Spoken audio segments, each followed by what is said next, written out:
All right, the Pipedream Moxie. This is what Pipedream calls the ultimate Enduro hardtail. And I'm going to talk about my experience with this bike. So if you're buying this bike in the US, it is a steel hardtail frame that you can buy as a frame only, and you can get some other parts along with it if you're buying it from Pipedream's website. This is the Gen 2 frame, which is updated with geometry from the Gen 1 frame.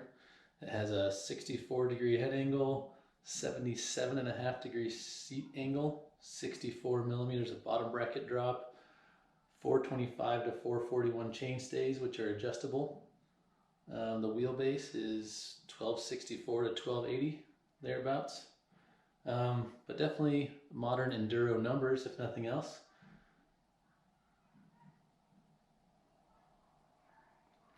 It's very progressive geometry, especially for a hardtail. Wouldn't be out of place on a modern enduro bike, that's for sure.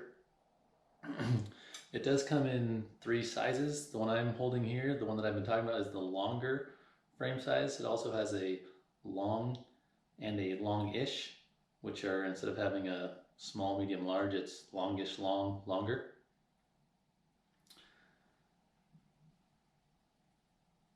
I'm 6 feet tall, so I decided to go for the longer, which if you look at Pipedream's geo chart, I could have either been on a long or a longer, and after riding a extra large Transition Sentinel, I decided to go for the longer. It seemed like it'd be a good fit for me since I really like the way that extra large Sentinel felt.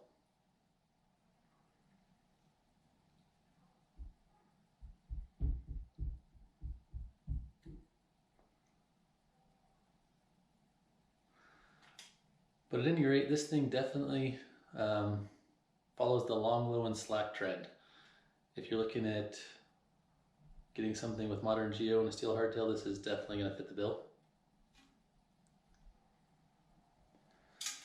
So like I said, if you're ordering this bike in the USA, you can order it as a frame only. I also ordered it with a DVO Diamond D1 fork, seat post collar, and a fun headset. Came in at not a too unreasonable price.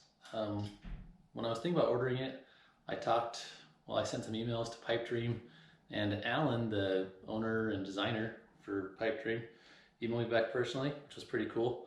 Answered some of my questions and even extended out the pre-sale offer for a day for me, which I thought was very cool.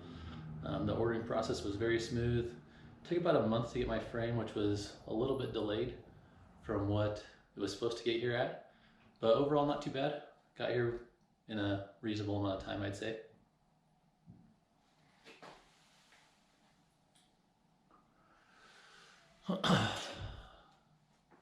So for the build, I kind of did a mismatch of, I had the Enduro fork on here, I had the DVO Diamond fork on here, then I had some pretty skinny tires. I ran it with 2.3 tires. My thought was that since I'm riding to the trail a lot, putting quite a lot of miles on the road and green belts, that I'd want something that was a little more efficient, so I went with skinny tires. So I wanted kind of something that would rail a descents, but still be efficient. And my first ride, the first thing I noticed was how much better the steel feels than any aluminum bike that I've ridden. It absorbed bumps and was less harsh, I feel like, than my aluminum Chameleon that had a 2.8 tire on the back. So going from a 2.3 to a 2.8, and this still felt more supple, less harsh, I guess. So I thought that was just a testament to me that steel is real, that it does make a difference, that it is, for a hardtail at least, a great frame material. Climbing on it, this bike climbs amazingly well. So one advantage to having a long wheelbase is I feel like your window of where you need to put your weight to balance when you're on a steep or loose climb, I feel like it has a larger window, so I feel like it climbs really well. And being a hardtail, it's super efficient. The steep seat angle also puts you in a really great position for climbing. So climbing was awesome on this bike. I don't know how you could get any better. But you don't buy this bike for climbing, you buy it for descending. And I tried it in a few positions. I tried it in the long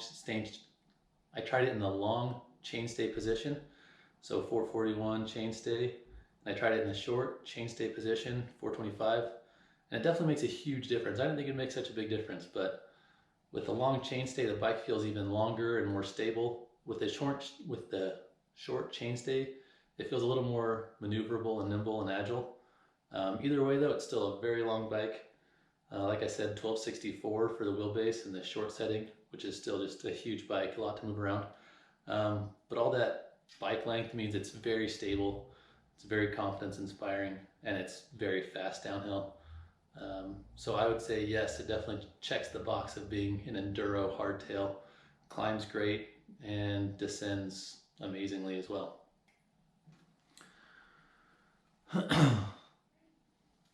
The slack head tube angle probably is a big reason that it descends so well, 64-degree head angle.